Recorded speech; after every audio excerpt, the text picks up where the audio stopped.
It is stream time, Java. How's your day going? I hope you're more awake than I am. I feel like my voice dropped by an octave since last night. I'm not sick, I'm just tired.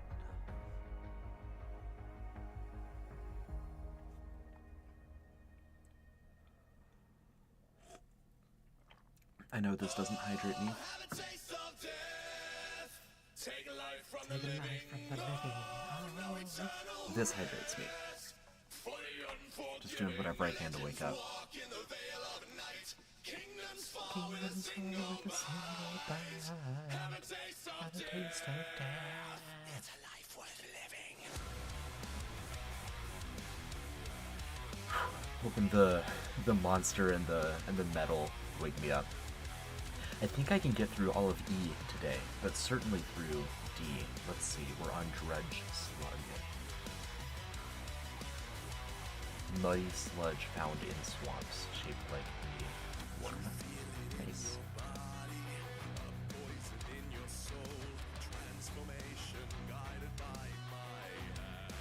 I'm quiet to use spells. Is this better?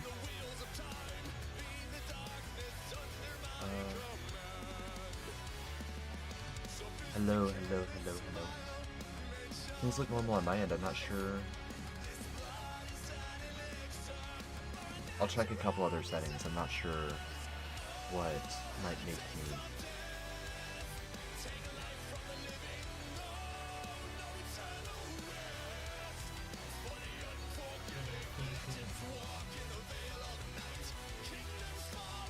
Oh, if I'm quiet to you when I'm singing, it's because I'm not confident when I'm singing.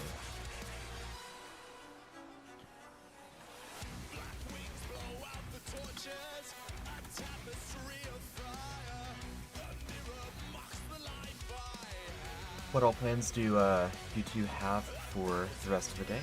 Java, Spaz?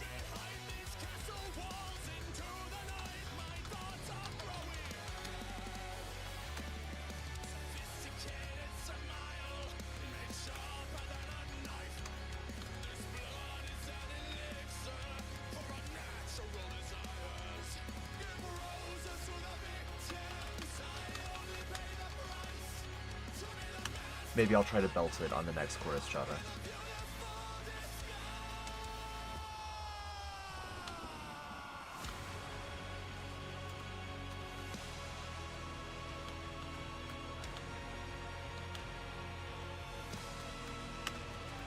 When I see Aiden's video of like him... Yeah, exactly. When I see Aiden singing his song, his face is so into it. Like that's a...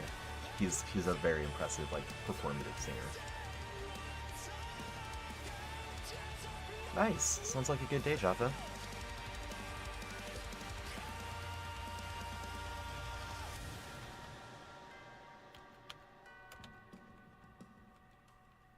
What's made will be made undone. I pray to God that the day will come. Alright, let's see if I have it in me. Oh, have a taste of death. Take a life from the living. Oh, no eternal rest. For the unforgiving, legends walk in the veil of night. Kingdoms fall with a single bite. Have a taste of death. Oh, will be made undone. Kingdoms fall with a single bite. I am no Aiden, but I do feel better about that. Even if it was terrible, I at least put it out there. It's a life worth living. Death!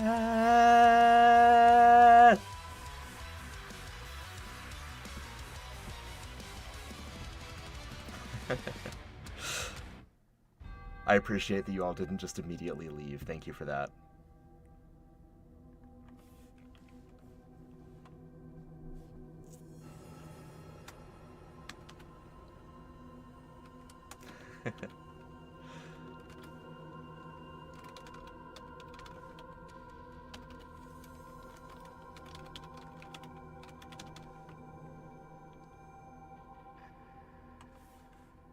Ooh, nice. That'd be fun if you can get a VR headset.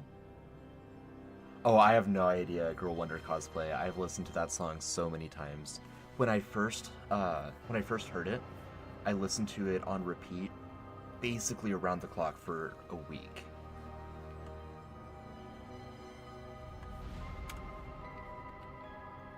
And it was very difficult not to just share it with everyone. I had heard it maybe 10 days before our Kickstarter started, so I couldn't just like blast it out there.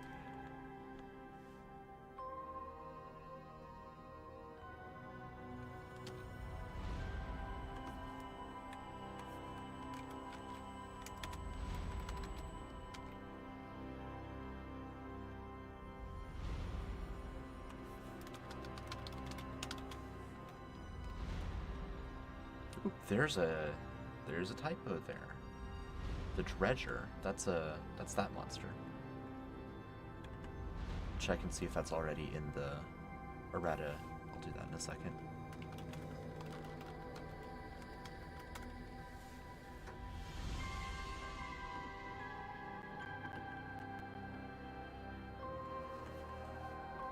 Well, last night I did a bunch of this data entry on the wiki. I was just kind of hanging out with whoever popped in. We ended up talking a lot about different, like, favorite movies, favorite tabletop gaming characters that we've played, like some of our favorite PCs, that kind of stuff. Um, okay, thanks, Robin. I will do that. I would love to know. I was just thinking about similar, I guess, icebreaker topics. Like, what are some of your favorite books that you've read? We'll start there. I have some other ideas too. Um, let's see. Errata and changelog. I have I just finished reading The Lies of Locke Lamora by Scott Lynch. It's I would pitch it as like a fantasy world version of Ocean's 11, heavily Italian Renaissance inspired, but also grimdark. It's very good. It's very good. I would highly recommend it. Don't start you on books. I'd love to know. Let's see, what is next on my reading list. I'm working through a bunch of a collection of old fantasy short stories. I do like Paradise Lost. I struggled to read it, but I need to go back and reread it because I read it when I was, how old was I? I was 18. It was difficult for me to get into it. Artemis Fowl. I love Artemis Fowl Java. That's one of my favorite YA books growing up. That whole series is just so well written. Whoops, got that wrong. Fix that. But yeah, Paradise Lost I think is a very good book. I need to go back and give that a reread. And what was the other one I was talking about? Oh, a collection. It's one of those Barnes & Noble classics with like the beautiful cover. It's just a collection of fantasy short stories that predate like Tolkien and Edgar Rice Burroughs and some of those other like classic fantasy writers. Most of them are not very good.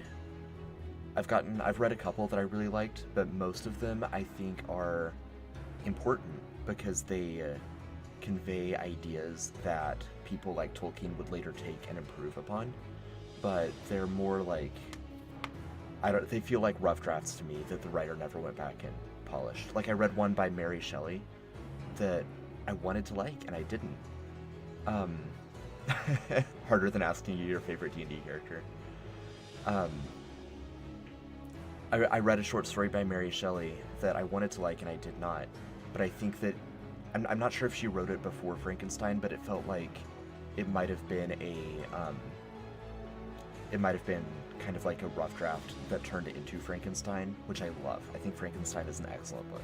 So it's interesting seeing some older work and how it informed the rest of the genre.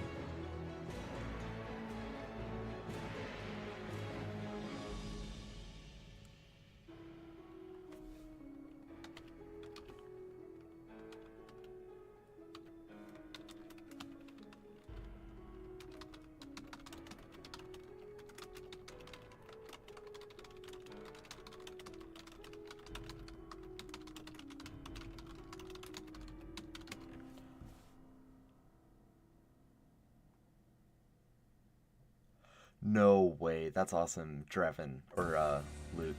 So, a couple things, because I see conversation threads going here. I love Percy Jackson, the whole Heroes of Olympus series. I didn't like the... No, I'm saying... Sorry. I liked Percy Jackson and the Olympics. And the Olympians, not the Olympics. I liked Percy Jackson and the Olympians. I liked the beginning of the Heroes of Olympus, but I don't think that Riordan stuck the landing with that series. I think it kind of fizzled. And the TV show Percy Jackson did such a good job of being true to like the source material. I really loved it, and they renewed it for season 2, so I'm really excited for that. And now back to Luke, Draven. It's awesome to know that Paradise Lost is has been performed as a play. I have a pipe dream of turning Paradise Lost into a musical at some point, like a Hamilton-style like sensation. I have a lot of ideas for how the musical style would work with the themes of Paradise Lost.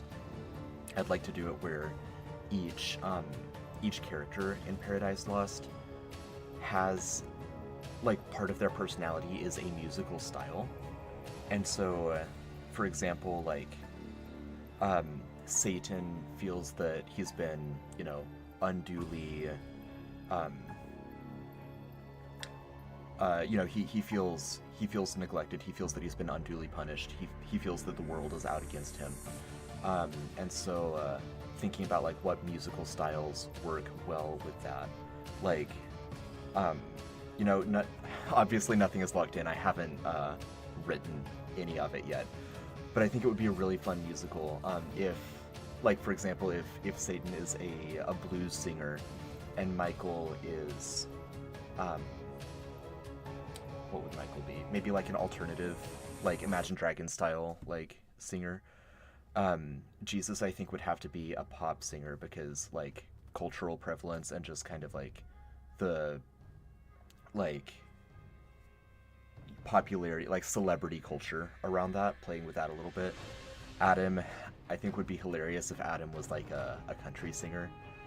Anyway, so in the idea of this musical, each character has a different musical style, and so when different characters are in a song together, we're overlaying different kinds of musical styles and seeing what new, like, creations come out from having those different styles intersect in music.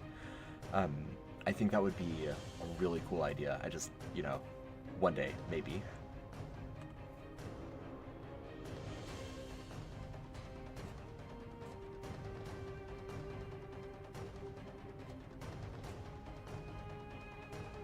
Yeah, you know, Luke, I didn't think of that, but it is. You're right. Yeah, I wouldn't expect Paradise Lost, as it's like from Satan's perspective, to be performed in a Catholic church. But that's, I mean, it's really cool that they did that, and you said it was in Minneapolis, so I'll have to. I don't live very far. I'm in the suburbs around the Twin Cities, so I'll have to see if they do that again sometime.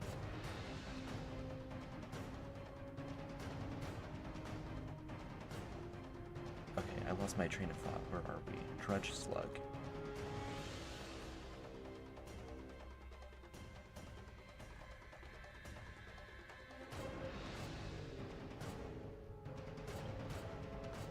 Welcome, Pierre. Thanks for popping in. We were talking about favorite books. That led us into plays and musicals. Favorite plays and musicals? Share those too. Hamlet is one of my favorites.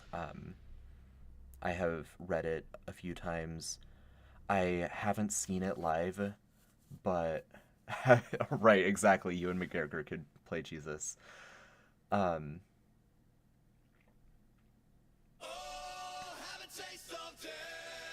there it is again. From the living, oh, no eternal rest. That completely destroyed my train of thought. Oh, I haven't seen Hamlet live, but I saw, I love the David Tennant iteration of Hamlet.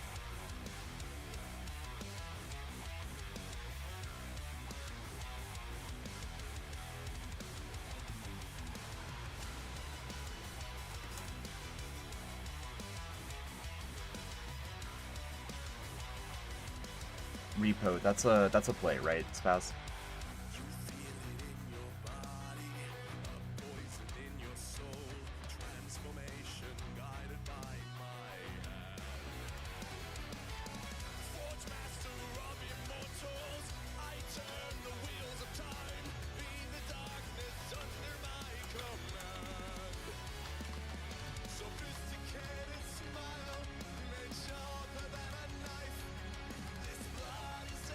The Genetic Opera, okay. Yeah, Phantom of the Opera. Classic.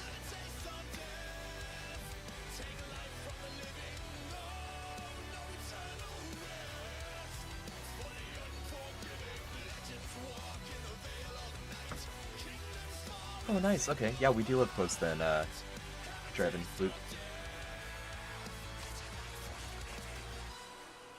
It's been a while since I've been there, but I go to Source Comics in Roseville, with some regularity, and so, I've been meaning to get up there for one of their,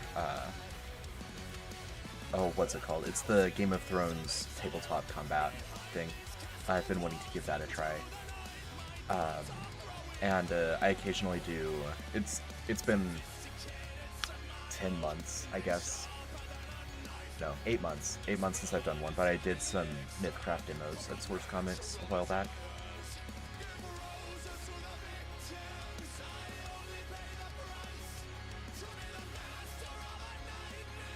A musical episode of DC. We can count that. I do love Hamilton.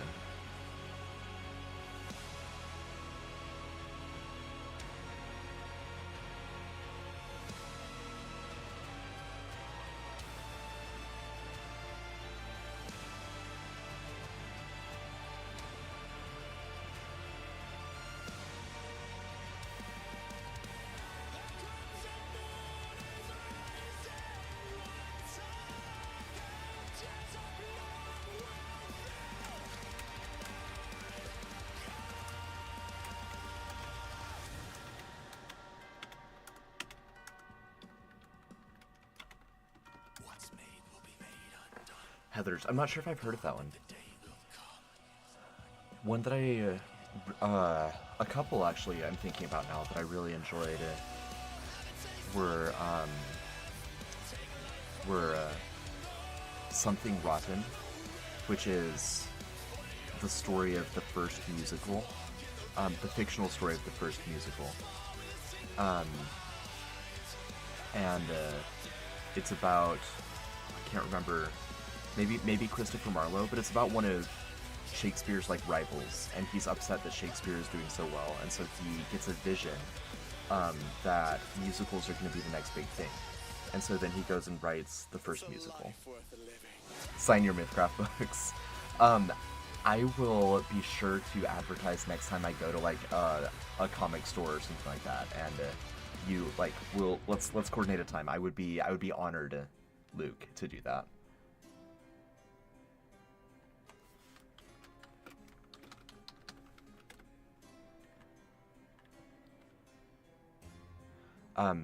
One of the other, my brother was a, oh, of course, Wicked, of course, yes. I got to see Wicked live, last summer. It was excellent.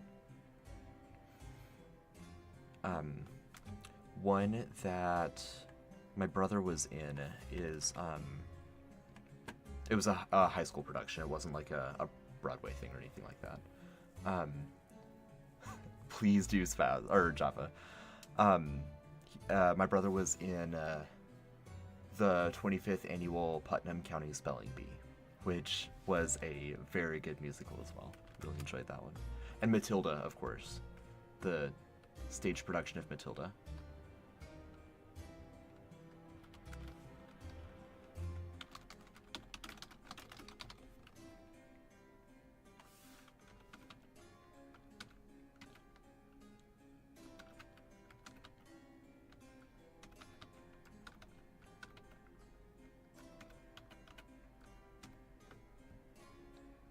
Where did I watch Wicked last year? I don't remember which theater it was, but it was one of the downtown Minneapolis theaters.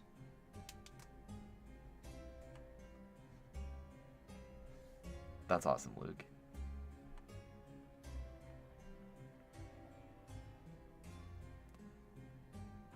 have too many autographs. I have one. I think my my like most treasured one. I can't actually think of others that I have right now, except for like the ones you get at like Disneyland from like the character actors.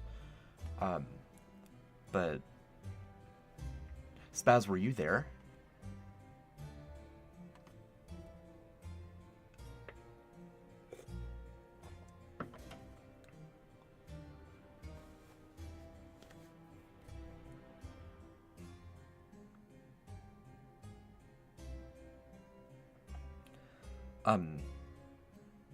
The the autograph that I got is in yeah, it's in a book. It's in the Heir to the Empire, the first of the Thrawn trilogy, and it's signed by Billy D. Williams, who plays Lando Calrissian.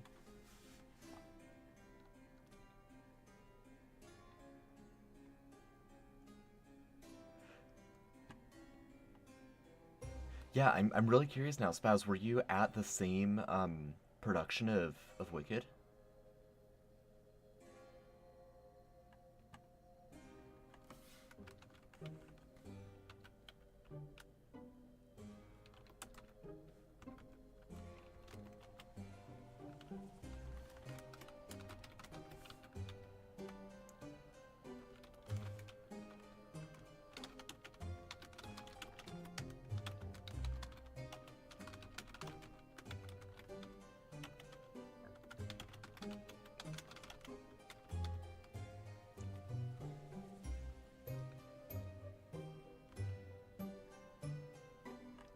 I bet it was the same one if it was like Minneapolis area. That's awesome. You know, I actually haven't read any R.A. Salvatore yet. He's on my list, but my list is enormous, right? So I'm working through it as quickly as I can.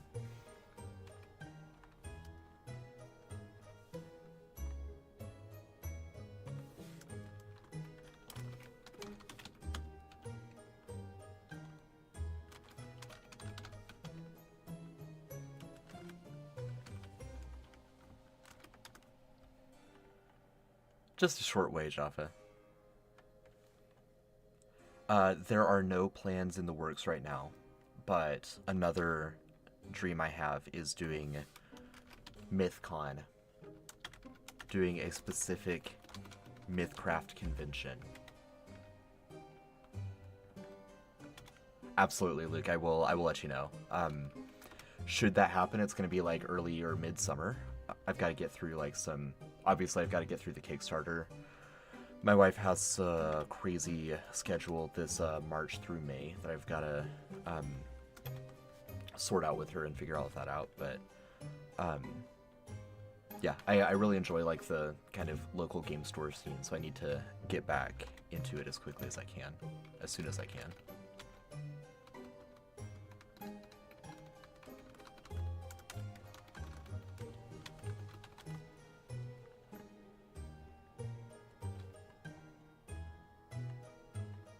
Yeah, MythCon, I would love for it to happen. I think the name MythCon is probably already taken, but something like it for MythCraft. QuasiCon, maybe.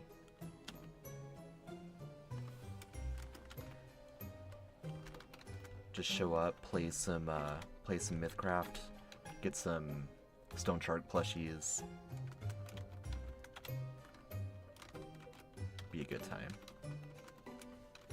There's a really good hotel in the Twin Cities area that does conventions that I would like to do that with. But again, like, this is all at this time just a dream. I haven't like actually sat down and looked at the logistics of it. But hopefully in the next couple of years we'll see what happens. Maybe by the end of the decade. Maybe before then. We'll see.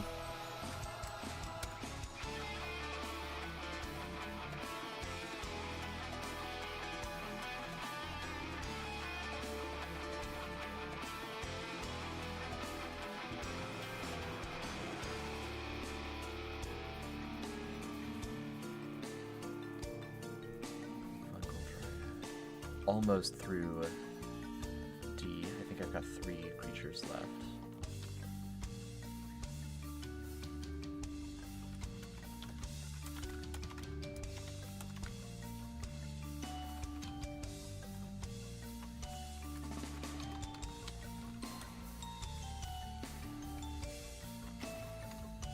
Oh, that's the same. There we go.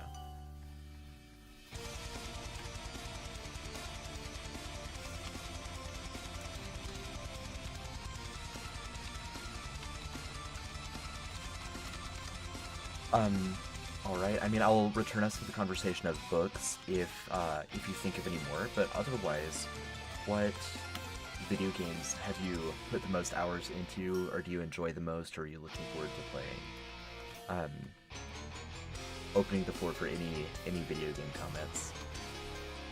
I am replaying Subnautica, and my personal goal is to set up tiny little self-sustaining pods all over the map, so I can basically survive anywhere I need to, with like little ration dumps and little pods that have bioreactors, so I can breathe air, all of that kind of stuff. I've already played it once, beaten it once, so now I'm just playing it for fun, doing this little like personal objective.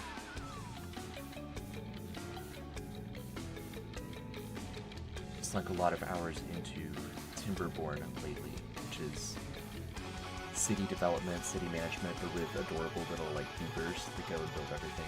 So that one's really fun.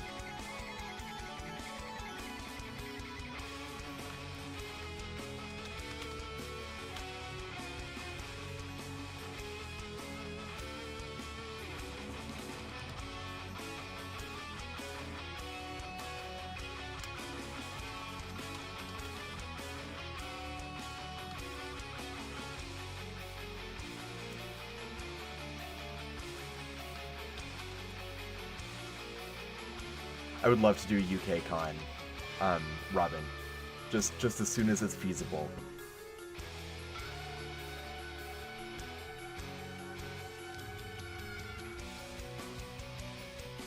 Looks like chat lagged for a second. Let me get caught up here.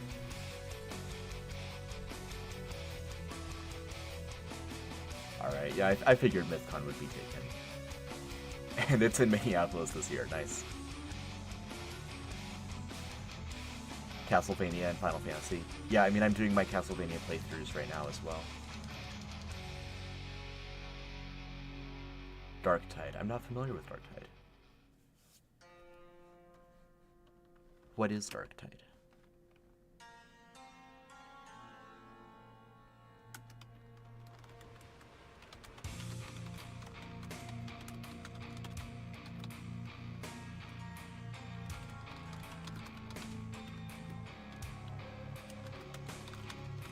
Warframe. I am not familiar with that one either. Love to hear more about them.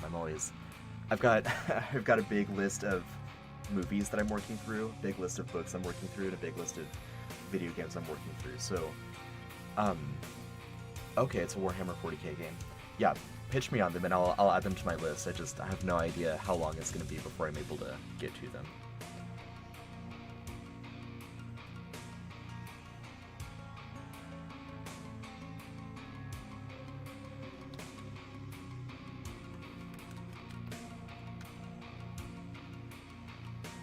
Yeah, Luke, I'm doing another Harmony of Dissonance stream tonight at 6 Eastern.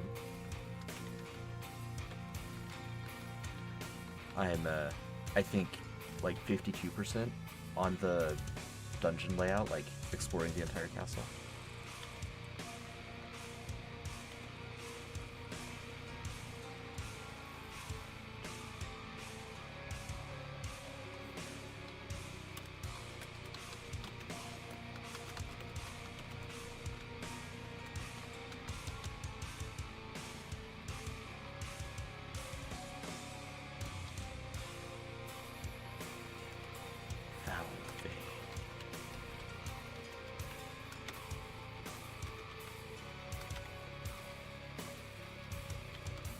Fungal dryads might be good for me to add to that dungeon crawl that I'm doing.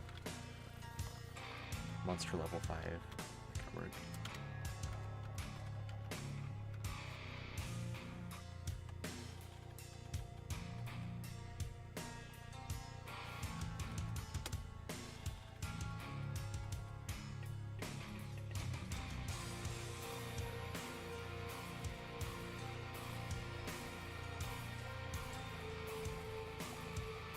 Oh, gotcha. Alright.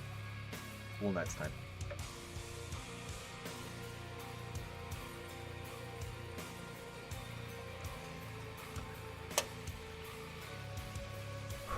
Feeling the rush of chemicals.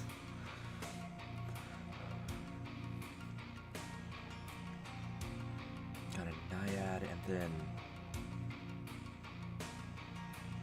Alright, talk to you later, Robin. Thanks for hanging out. What else after the...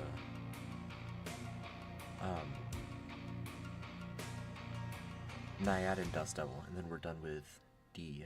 See if I can... I bet I can get through E.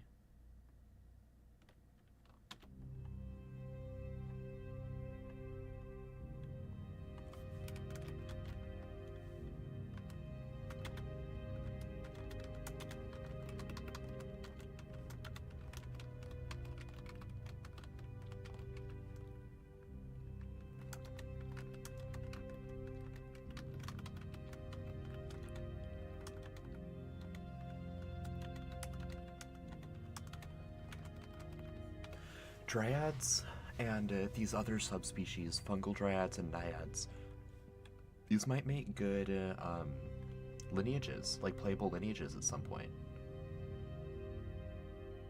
You'd kind of run into the problem you get with like grung, where they're limited to, you know, they have to sleep in a tree or in a puddle at some point. So there's some limitations there I'd have to look at and see if I can find a fun kind of workaround, but be a fun little addition, especially with my potential ideas for what we might do after Veil of the Eternal Night.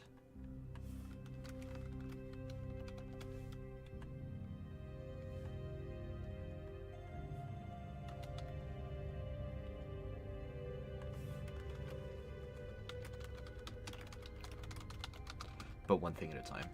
Shouldn't get ahead of myself.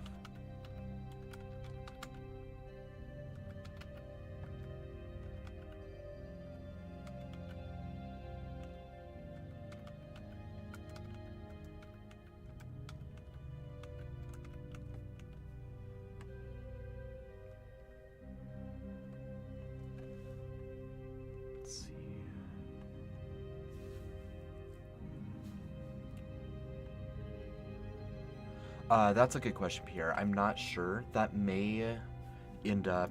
that's not the idea that I just hinted at. That may end up being our next big one after Veil of the Eternal Night, is sci-fi and post-apocalyptic. But I'm just not sure. We've got so much that we're trying to build on at once.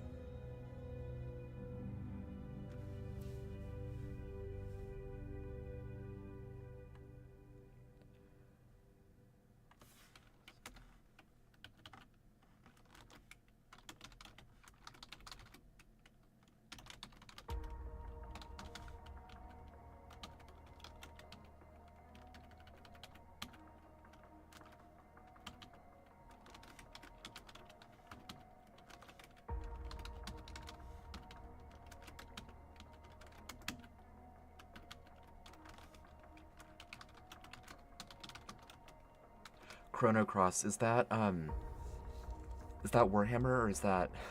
I'm sorry, I don't recognize that. Star Trek, maybe? I am an aspiring Trekkie. I've seen a little bit of Star Trek. I really like what I've seen. I just haven't sat down and watched it. There's so much of it. I will get there one day. But I've yet to just absorb the entire, like, fandom there.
Okay, very cool.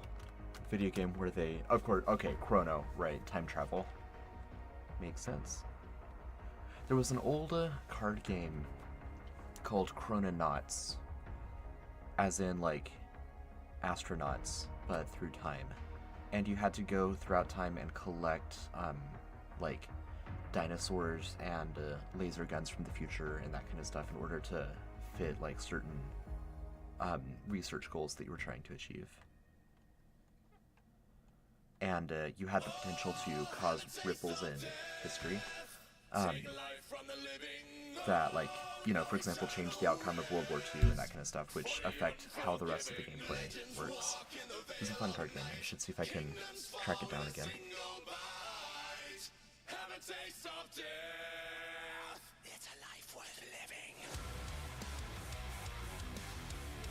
Last one for this letter.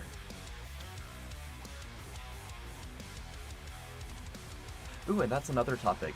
Favorite non-video games, favorite like board games, specifically not tabletop role-playing games for the purpose of the question. Things like, you know, Catan, Pandemic, Ticket to Ride.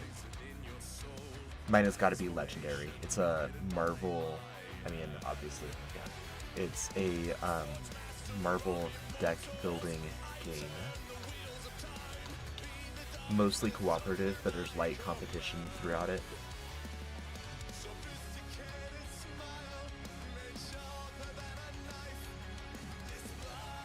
That could be really cool too, Spaz. You can see how either of those would work really well. Gloomhaven, yeah, classic. I mean, kind of a modern classic, right? It's fairly new. Came out around the pandemic. Yeah, we can count trading card games. Magic the Gathering, Yu-Gi-Oh!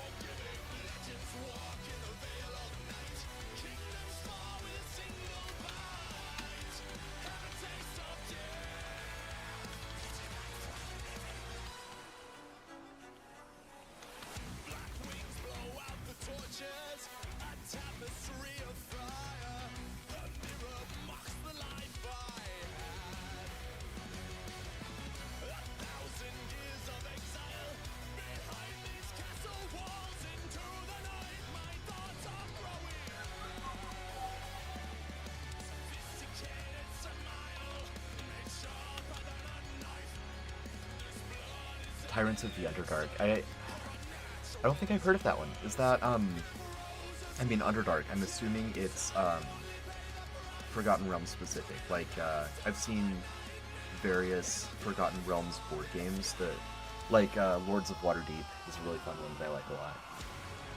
So something kind of like that for Tyrants of the Underdark.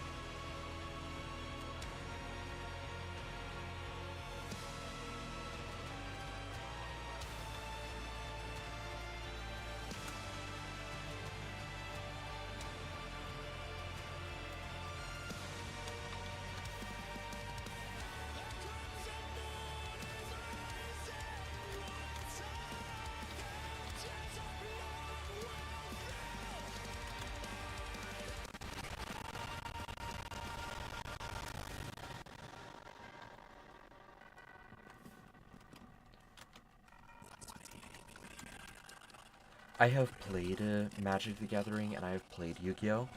I enjoy them both, but I have not gotten, like, completely sucked in where D&D board game and deck builder. Okay, yeah, I figured it was something kind of like that. That's really fun. I haven't gotten completely sucked in. I don't have, like, my own decks of cards and that kind of stuff. I'll always, like, mooch off with friends when I want to play. I'll just say, like, yeah, I'll play Magic with you, I'll play Yu-Gi-Oh! With you, but I'll need you to provide a deck for me. I did get closer to getting my own cards in Yu-Gi-Oh! Than I did in Magic the Gathering. But still haven't gotten there with either. There was a Kingdom Hearts trading card game that I got very into. I collected almost every card from from their whole English-speaking run. The game lasted longer in Japanese, but I don't speak Japanese, so I didn't get, like, all of the extra expansion cards.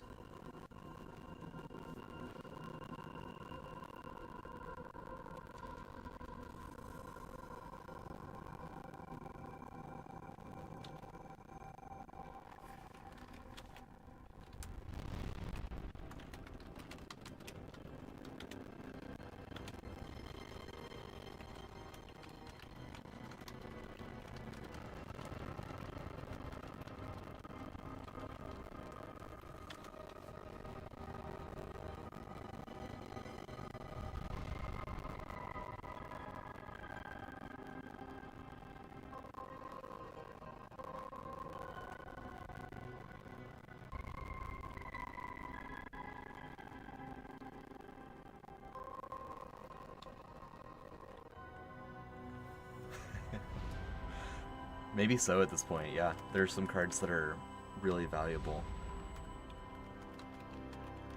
For those of you that do play Magic the Gathering, how do you feel about, like, the Doctor and Gandalf being in it now?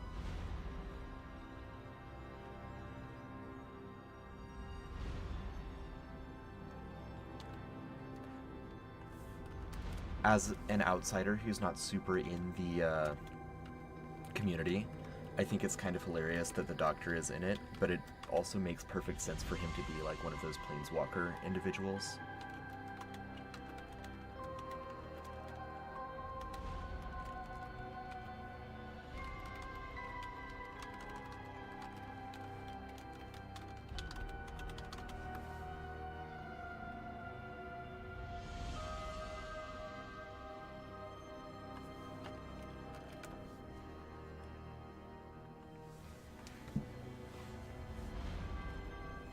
You don't care, like you have no feelings for it one way or another, just whatever.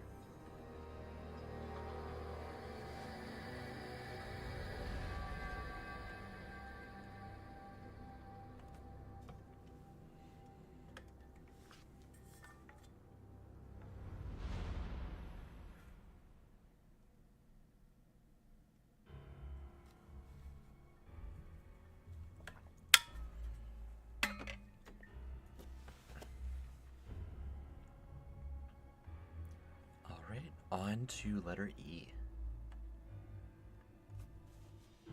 Real Evil Dead is in Magic, huh? I would not have expected that. I didn't realize Evil Dead was that, like, popular.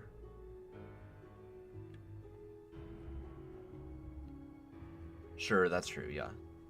More fans, the better, right? You'll be able to have larger, like, tournaments.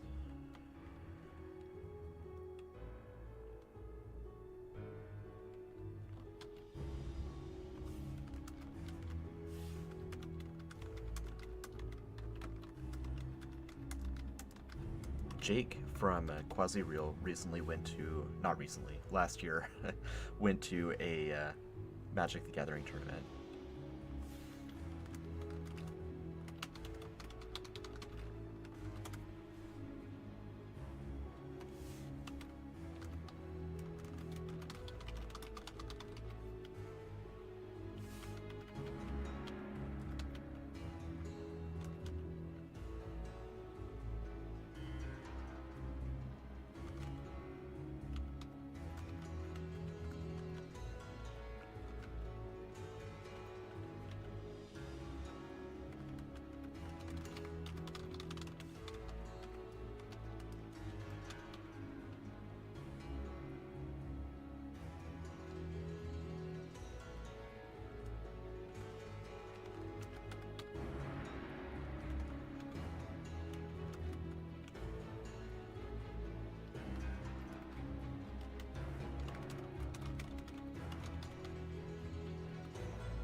Which character was Ash in Evil Dead?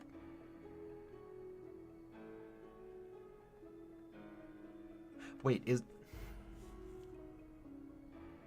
Evil Dead was it a video game first? Because I'm my reference to it is the horror movies. I think there have been two, Evil Dead and Evil Dead Rise, which I thought were quite good. I thought the movies, like the cinematography was beautiful is the wrong word, but it was done very well.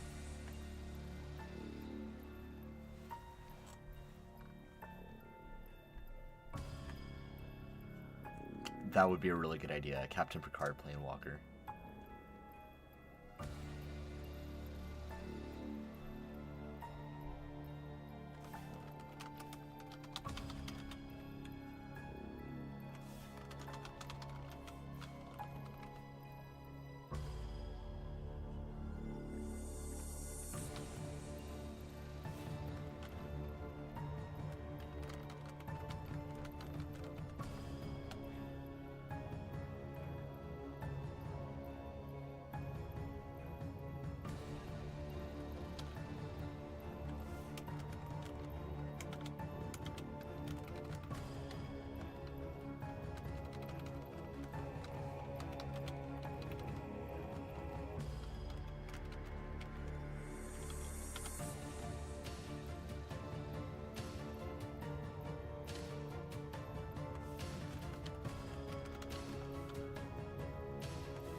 Oh, it was a movie first, okay.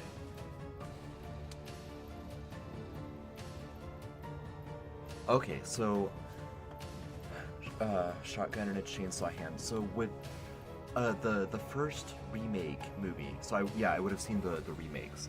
I guess there was like a reference to it, right, toward the end where the protagonist that's like surviving uses I think a shotgun and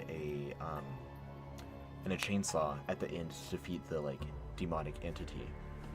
I watched it last Halloween, so I don't remember all the details. Okay, Army of Darkness is also an Evil Dead movie. I didn't realize that, so I'll add that to my next cycle of horror movies.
Okay, I don't think I realized they had credit stingers. I'll have to give them a rewatch.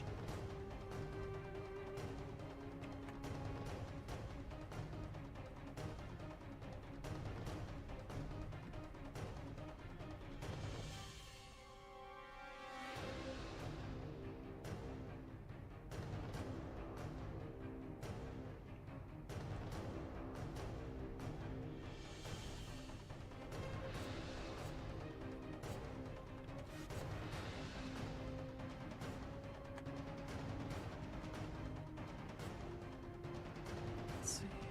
5 more elementals, but I can figure all of these.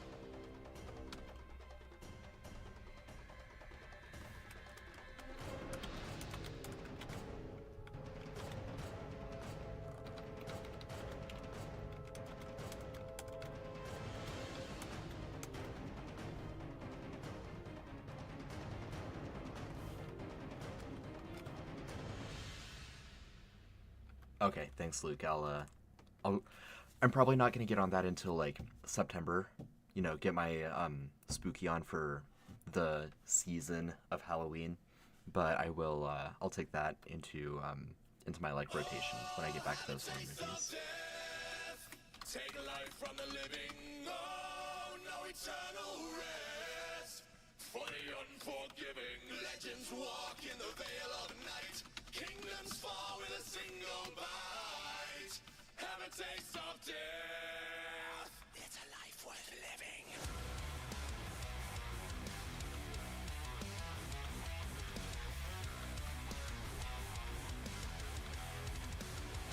This definitely helps because like I like my other soundscapes, but it's the morning. I'm tired.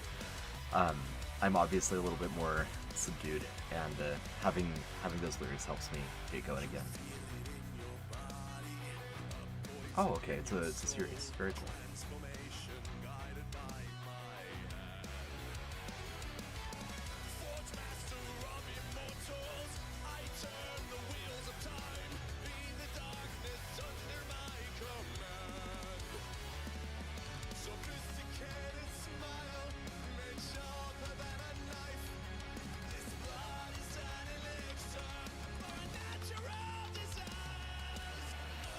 Oh, how the taste of death. Oh, no eternal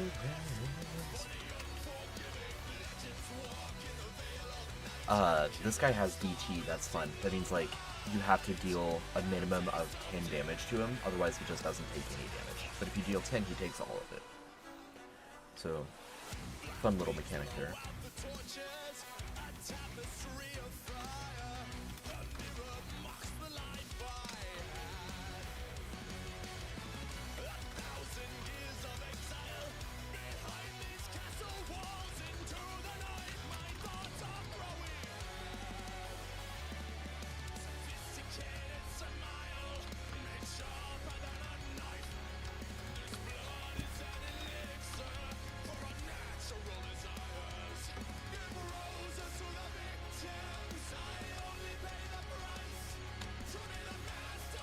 Right.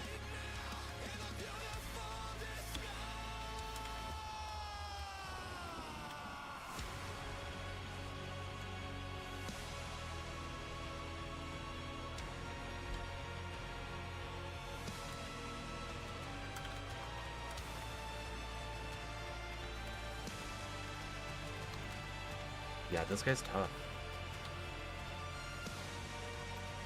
Don't think he does as much damage though.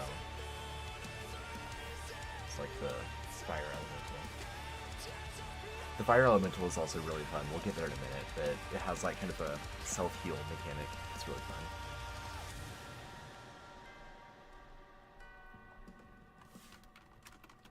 What's made will be made undone. I pray to God that the day will come.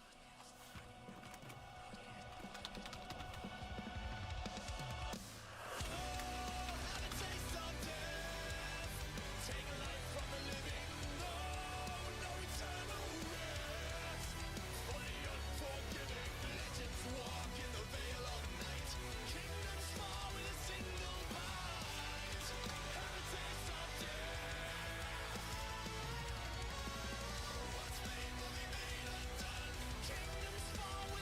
Fire elemental's your favorite? Yeah, I think it's really fun how it heals itself.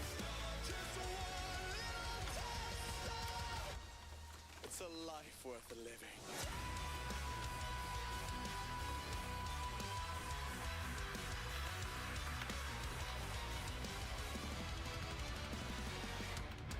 Thanks. Yeah, I really like the Bekail.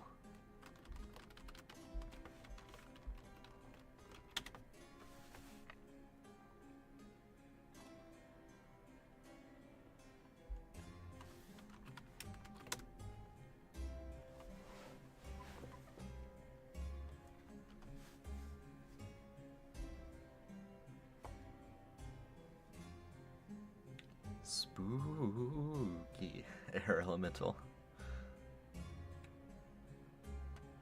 Air elemental would definitely be effective on like a rooftop or a cliff. Java did not enjoy the Bekail.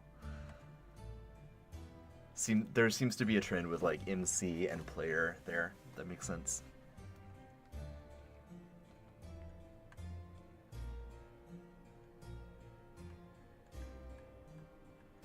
Fireblight. This guy is smaller. The Fireblight is just a summonable guy that like cultists might conjure up.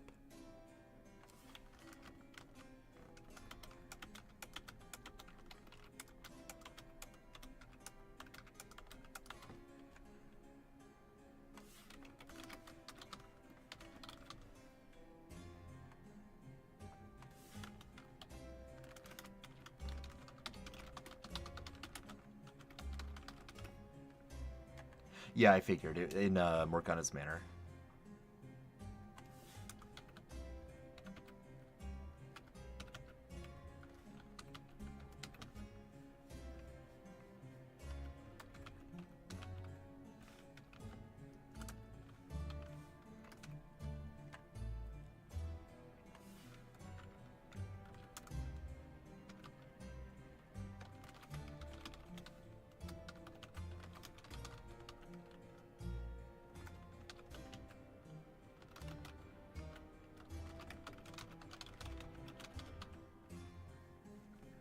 Living is important. Good job.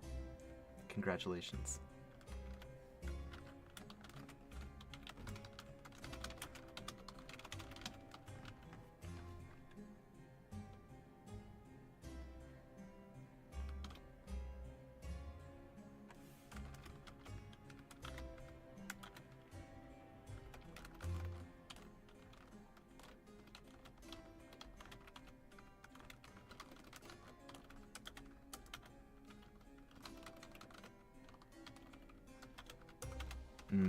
A handful of fire blights would make a fire elemental a lot more effective too.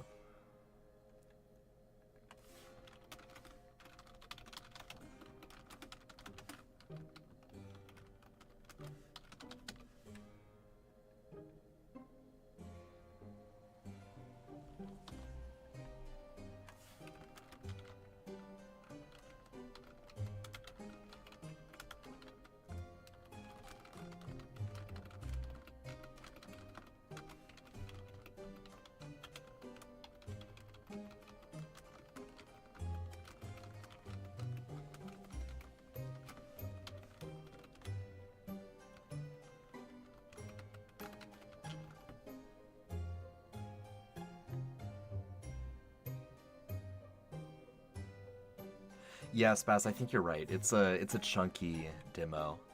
If you want to do it in a shorter time, you need to just like jump straight to the fight at the end.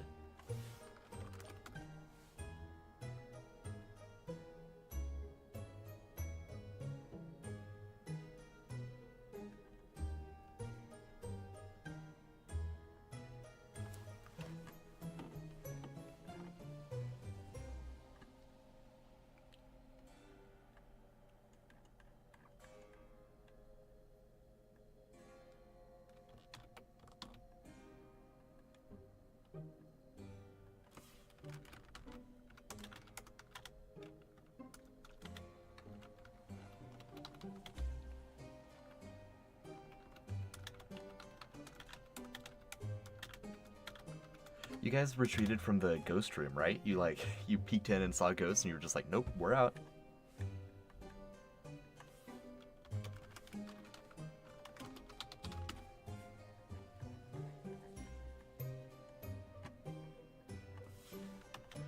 The rooms that necessitate combat are certainly going to be longer because combat tends to take a lot longer than RP, especially at higher levels.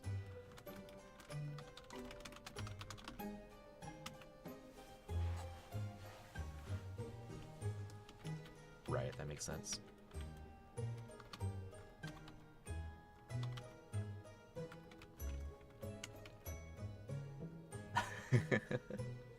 Nah, that's not for us.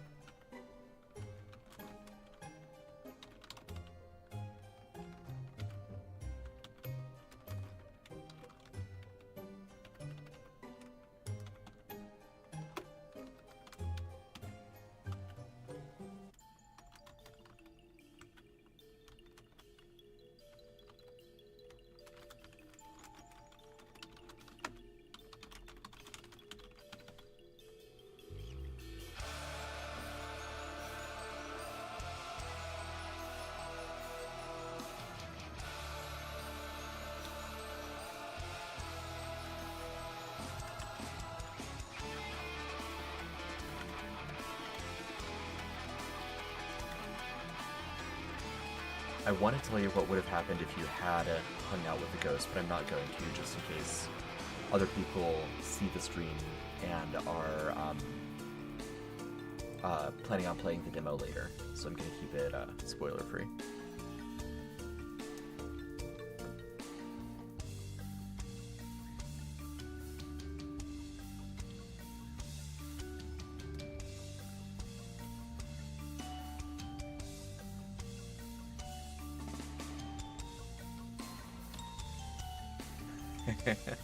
Sure, she flies. Yeet needs to be a spell. Yeet, greater yeet, grand yeet.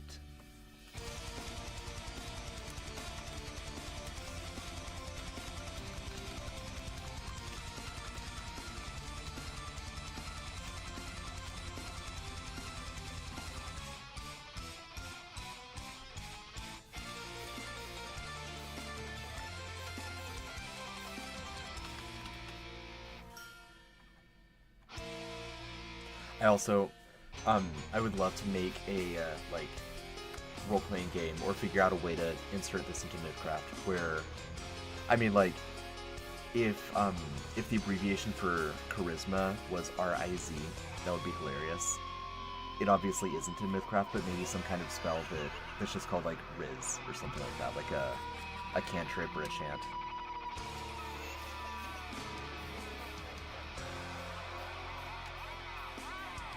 Mythic Yeet. Yeah, exactly.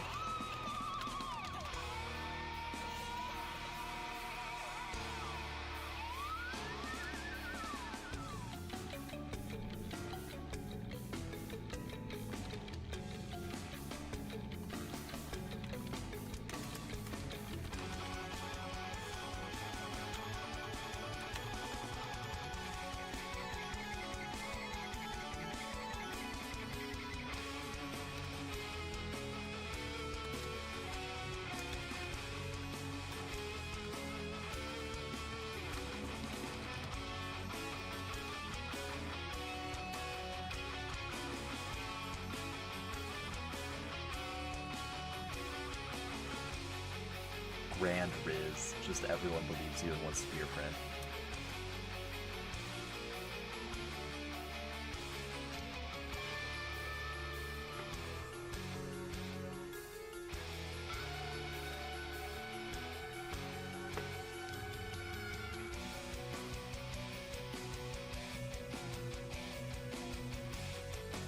Two to go. Some beautiful Myco art down here. Awesome. Later, Java. Have a good day. I will see you around. Unyeet. Yep. Unyeet. I mean, it's telekinesis, but maybe make it available to a different source of magic. Put it in arcane magic instead.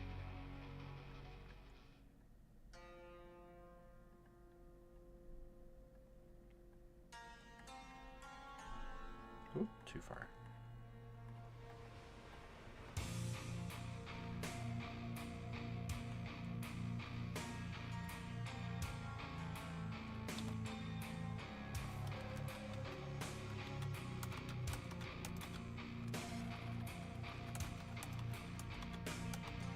Yeah, it could be a cult. That makes sense.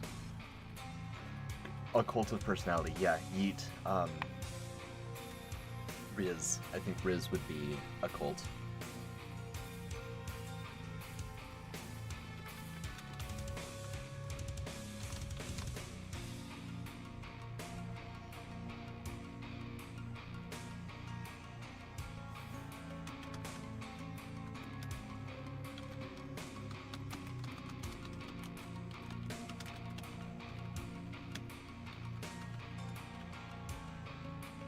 Another lesser elemental summonable by occultists.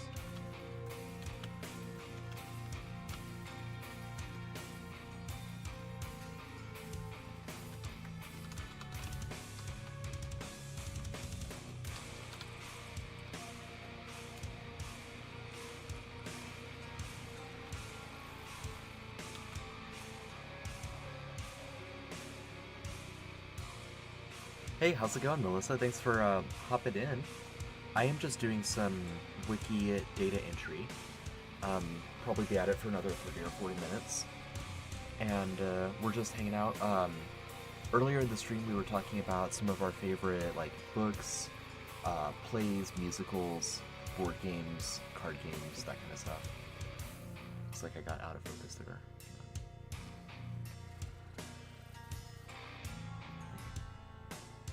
Should refocus on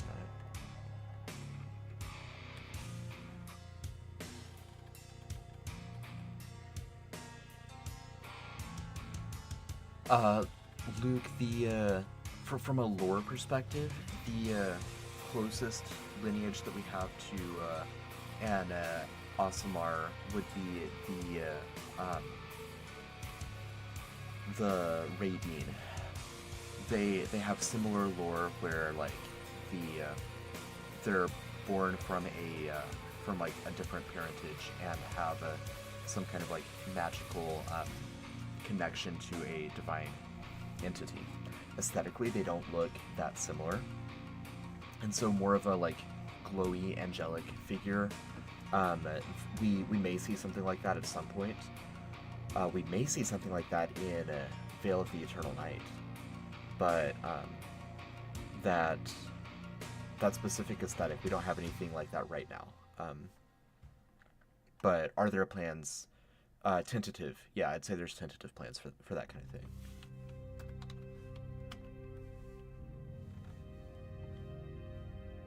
Yeah. Melissa, what are you up to today? What all do you have going on?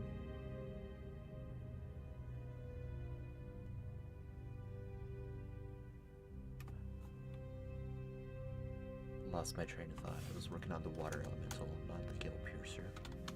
38 hit points.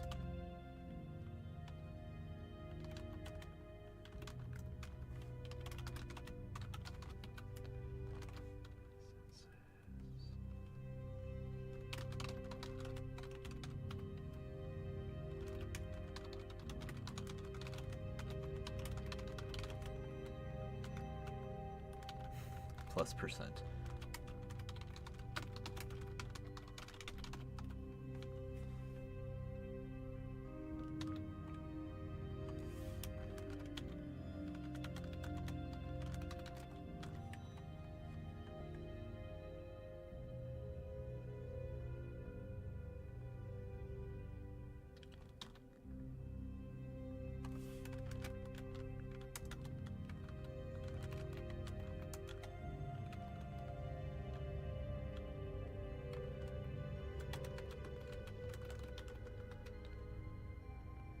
Patient charts. Totally understand if there's like NDA or if you can't or don't want to disclose stuff, but is that like medical profession patients or some other kind of thing you're working on there? I am hopeful that I'll get through the entire E section, but I'm getting hungry and I've got other stuff that I've got to take care of, so when I look at the monster list again here in just a second, I'll set a new list, see if it's realistic for me to get through all of the E's or if I need to take a break at some point.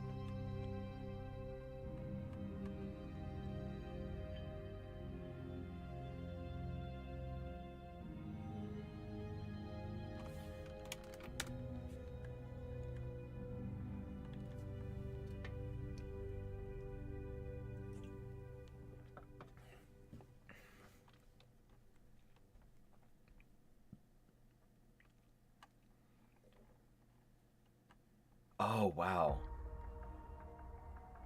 That's really impressive. Thank you for doing that kind of work. Veterinary or pets with cancer. I don't have any pets myself, but my family does. So my family dog recently had cancer, and he's doing fine now. He's probably got a few years left. He's turning 11 this year, so he's getting up there in age. But yeah, he's a precious little beagle.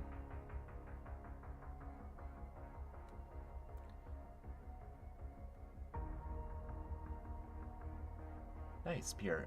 Managed to do druid. Like you're making a druid character?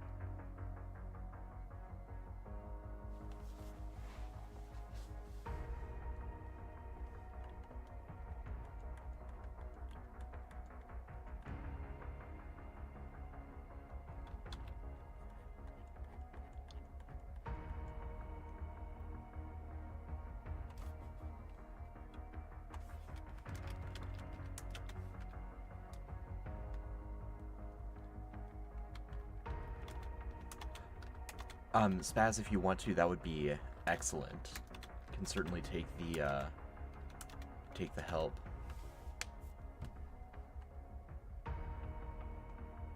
Oh, Druid Industry and the... Gotcha.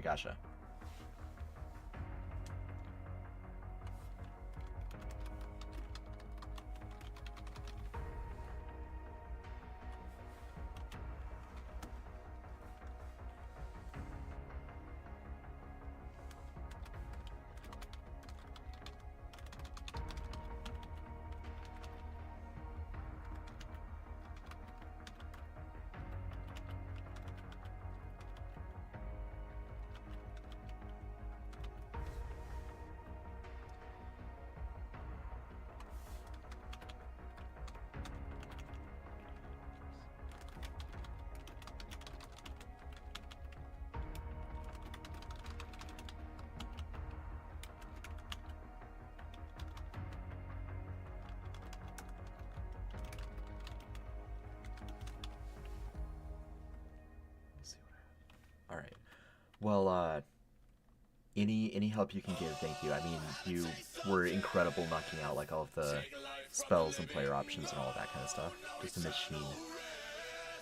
For the unforgiving, legends walk in the veil of night. Kingdoms fall with a single bite. Have a taste of death. It's a life worth living.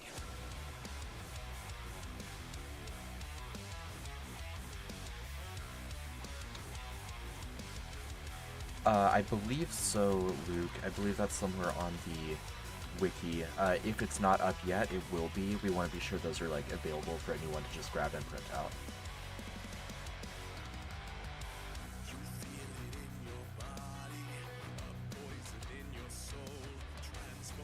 Transformation.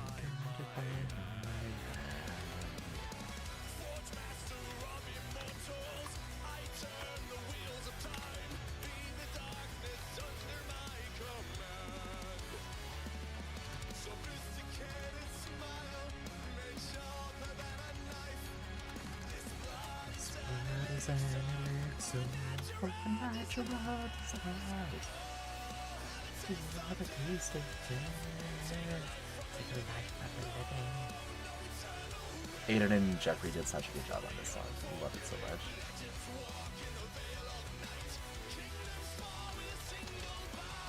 Thanks, Baz. Appreciate you finding that.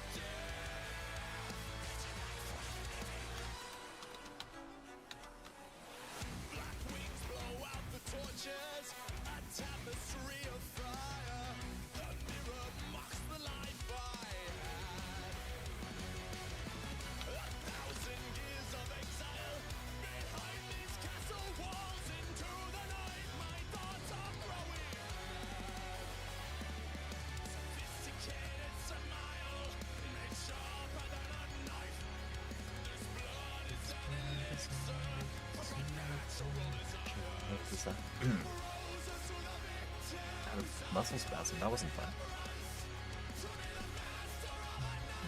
I'm gonna have to take a break and walk around for a little bit here in a minute.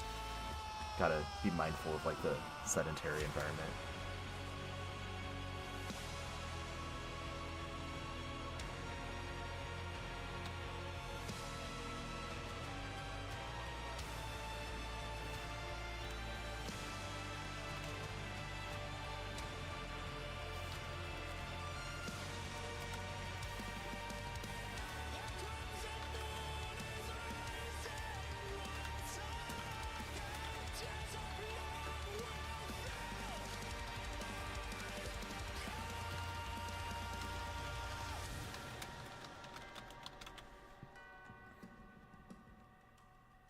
What's made will be made undone.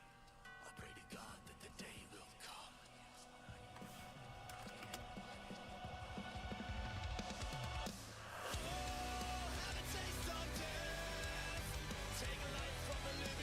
Alright, let's see. I got through the rest of D. I got through elementals in E. We've got emissaries, enchanted items, and ice Gytos, of course. Nice, 12k until we get there. We're moving up close to, or 11.5k now. We are close to the Hellbound And then after that, we've got some fun stretch goals. We've got another mythic monster and another legacy artifact. And what's fun about those is those next two that we unlock, they're going to be picked by the community. Backers are going to get a chance to vote on which mythic creature and which legacy artifact we end up adding to the game. And Grant will do a stream designing the mythic creature, and I'll do one designing the legacy artifact. So hopefully we'll get to those really soon, and we can get those streams set up. I don't think I've mentioned it this stream, so I apologize. If you're watching and you're like, what is this? Why is he sitting here doing spreadsheets? I mean, one, because it's fun hanging out with like people in real time, but two, Veil of the Eternal Night is going on right now. That is our next MythCraft Kickstarter. It's a massive vampire gothic campaign for both MythCraft and 5th edition D&D, from level 1 to max level in whichever system you are playing in. So we've got little over 2 weeks. We're almost halfway through the campaign. We've got a little over 2 weeks left. We have unlocked a ton of stretch goals, a lot of really exciting content. So go to theeternalnight.com. That'll route you to the Kickstarter page, and you can take a look at everything we have on offer. So lots of exciting things happening there. Now, as for the remainder of this stream, my body is telling me I need to get up and move around, and it's telling me I need to eat. I think I'm going to get through the emissaries, and that's going to be it for this stream. I will be back at 6 p.m. Eastern to do another Castlevania playthrough for a couple hours. But for now, let's go ahead and knock out these emissaries and then get on with whatever else we need to take care of in our day.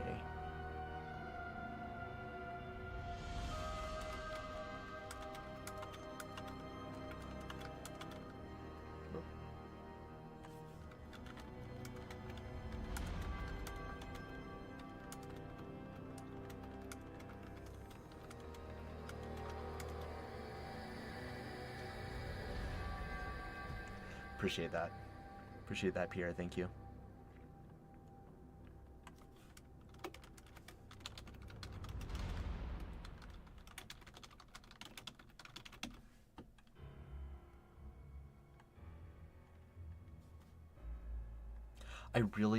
I love this. A fully prepared emissary of the Exiles is particularly deadly in combat, as it almost always carries at least 2 enchanted weapons on its person, and usually bullies fiends from Inferno into accompanying it as its bodyguards. That is an awesome, like, encounter. An emissary of the Exiles, 2 floating, like, swords or axes or something, and, like, a little honor guard of, I don't know, like, Barguests or some other, like, mid-level, fiend. That would be a really fun, just like, monster one-shot.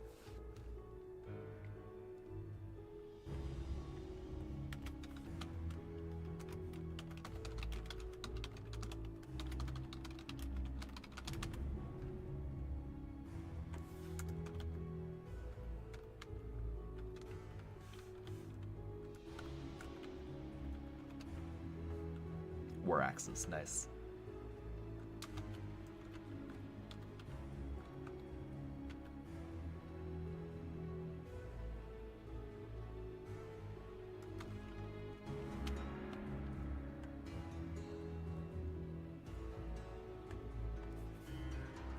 That took me a second. I was like, why am I smacking Maxime? Who is Maxime? Castlevania. Got it. I was confused there for a second.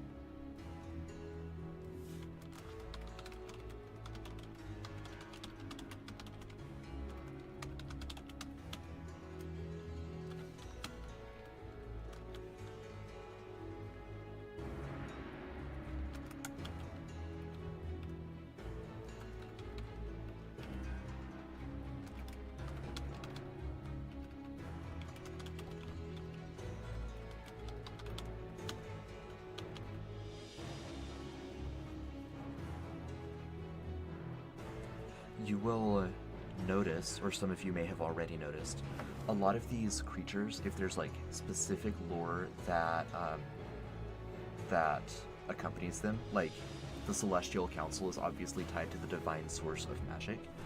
The numbers that I pick in these stats are connected to the divine source of magic. 3, 7, 12. These all, in real world religions, these numbers have significance, and so I translated that into the divine source for MythCraft.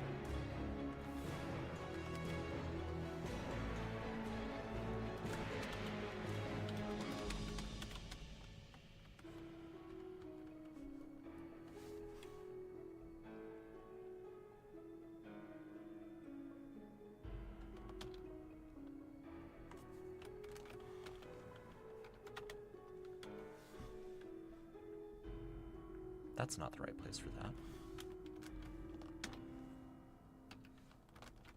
That's the right place for that.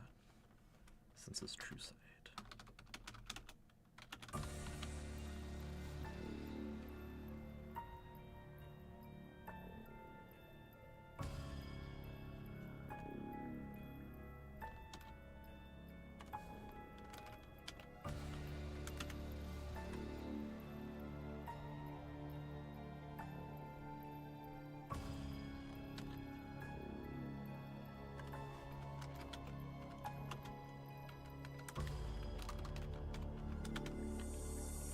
Emissary of the Celestial Council should be in Magic the Gathering. Planeswalker.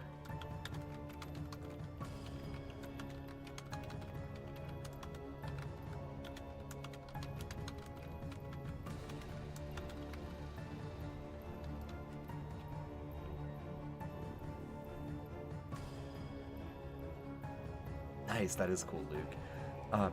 Rarest collectible. I'll have to think about that. I'm not sure.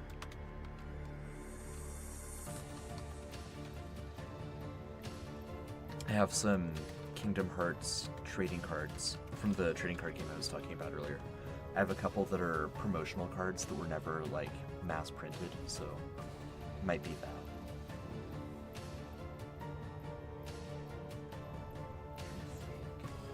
I've got kind of a trinket wall over there. I'm trying to think if anything pops out.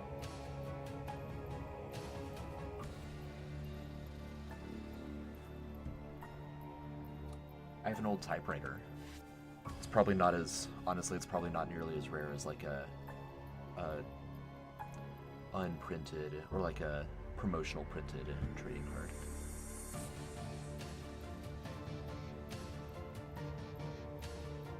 What is my favorite magic source?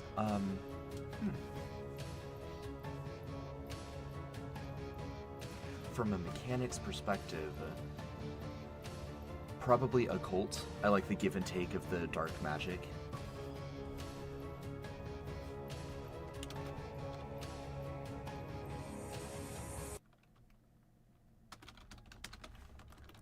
What about you, Spaz? What's your favorite magic source to play with the mechanics of?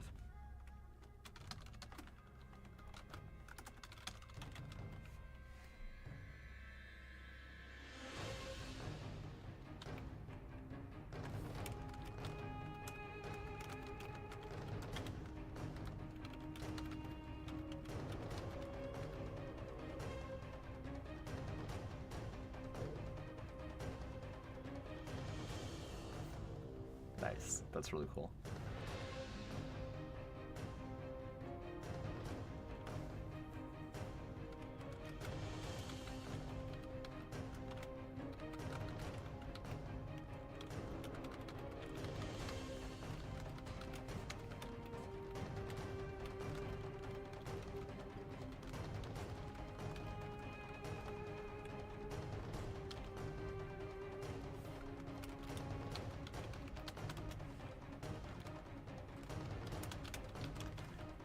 Psionic, alright.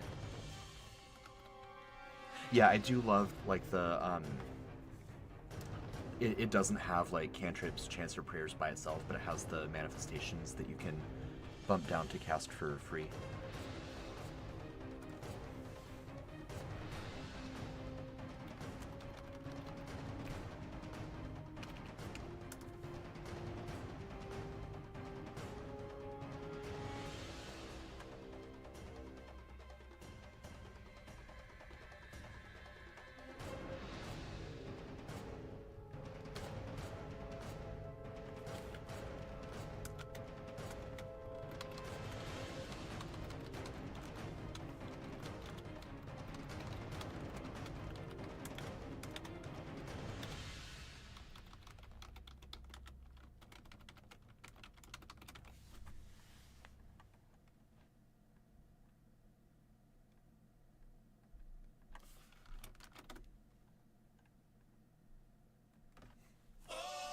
Alright.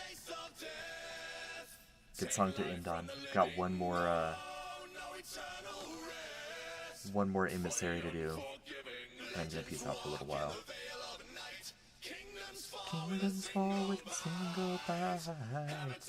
Have a taste of death. Probably not gonna quite get through this entire stat block before the song is over, but I'm glad we got to listen to it one more time.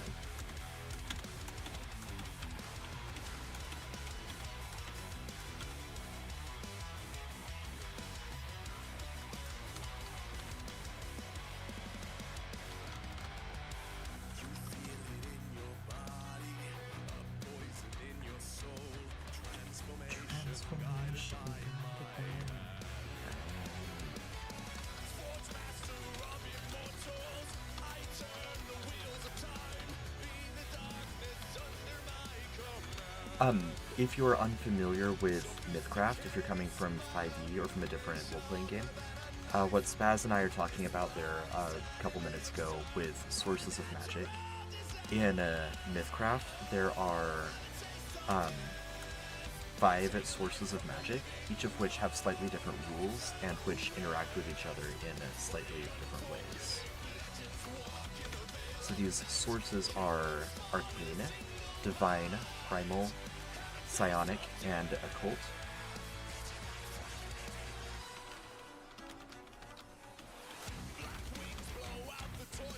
And, you access them through different ways. Arcane, you access through, like, study, generally. There's always exceptions, right? Divine, you access through making a pact or by worshipping a deity. Occult, you access by stealing magic from gods and from planar entities. You're like a magic thief. Psionic is just your ability to manifest your will in the world. And primal is like, tapping into a unique, kind of diffused ecosystem of magic that has evolved over many generations, many centuries, many millennia in the MythCraft setting.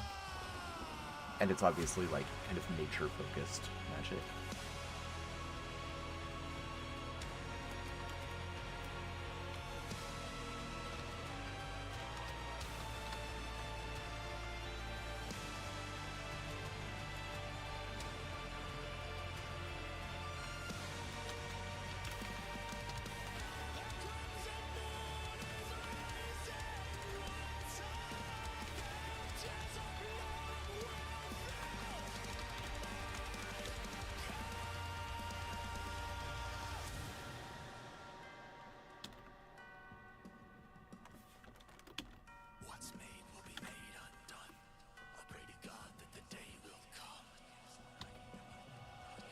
I was talking earlier about the significance of numbers in some of these monsters. The plus 16 here, or the 16 in the Divine Source, is among other things, it is a reference to some of the religious ideas in the Mistborn trilogy, written by Brandon Sanderson, which is one of my favorite trilogies in the fantasy genre. It's a pretty easy read, but it's a really, really good world, really good magic system.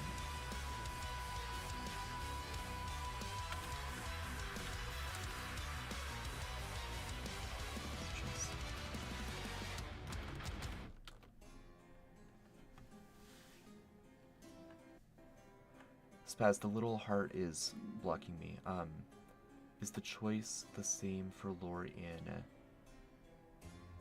in Magic Source as well? Like the different numbers, there's some like numerology work that I do with each of the different magic sources.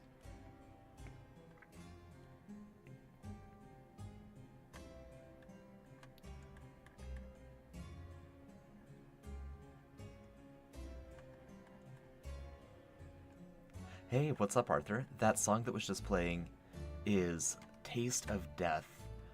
It was written by by Jeffrey Day, spelled Joffrey, by Jeffrey Day, who scored Atomic Heart, the video game. It was performed by Jeffrey Day and by Jeffrey Day and Aiden, and I apologize, Aiden. I can't remember Aiden's last name, but the two of them performed it together. It was written as part of our promotional material for Veil of the Eternal Night.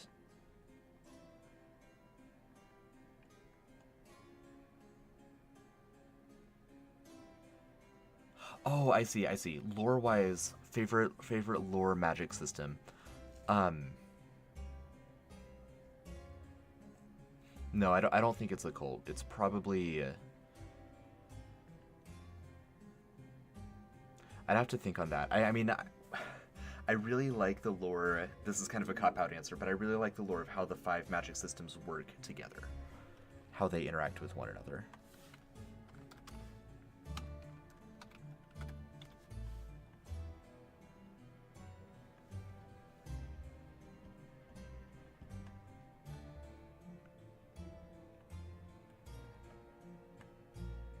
Arthur talking about Taste of Death again, and it's a promotional song for Veil of the Eternal Night, which is our Kickstarter we're running currently. It's a massive vampire campaign for both MythCraft and Dungeons and Dragons.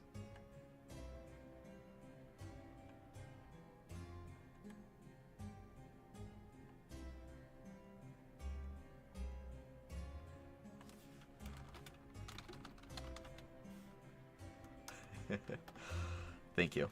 Thank you for letting it slide.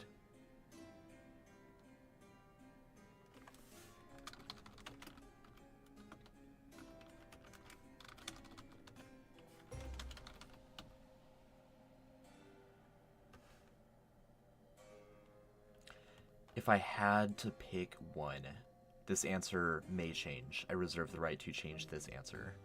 But if I had to pick one lore-wise that I like the most, probably Primal, because of its sort of like very unique way of coming into existence, how like arcane magic became trapped in a plane of existence and slowly evolved into something else, and how like that evolution imitates nature, and how therefore the primal source of magic gives you all of these nature abilities.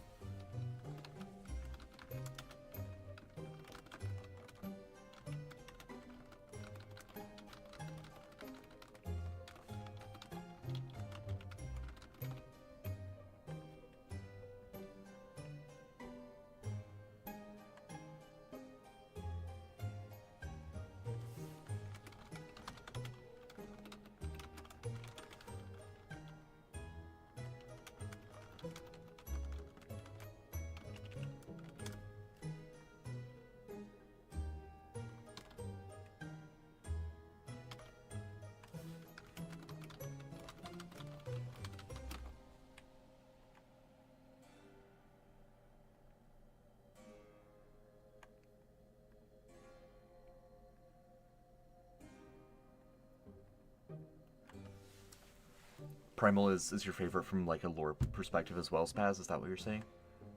Never played a Primal caster. Bye, Melissa. Thanks for hanging out with us. Talk to you later.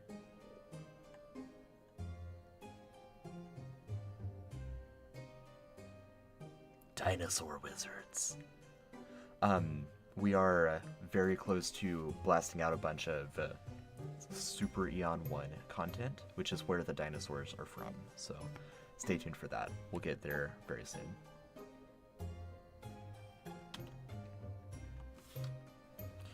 By very soon, I mean probably before the Kickstarter for Veil of the Eternal Night has concluded.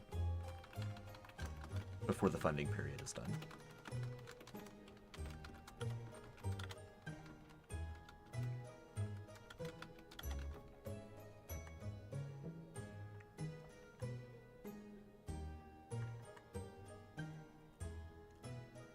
I love dinosaurs so much.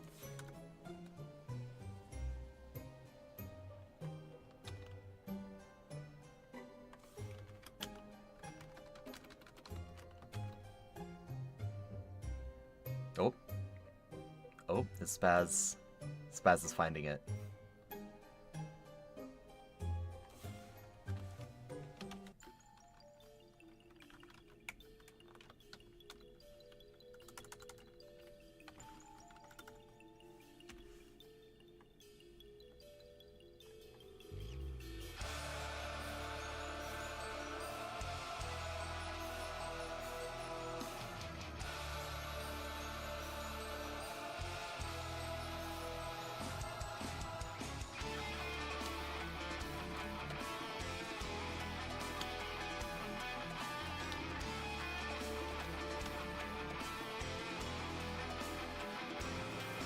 You were too awesome, exactly.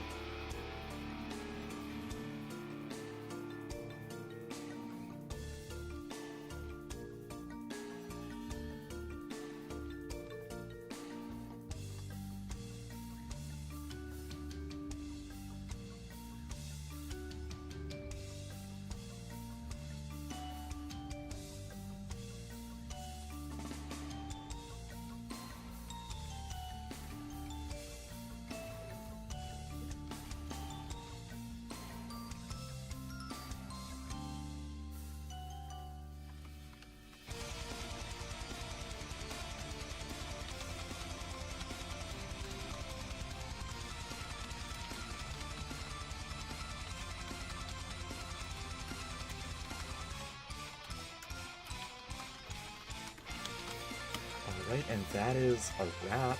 We got through all of D, we got through about half of E. We've got the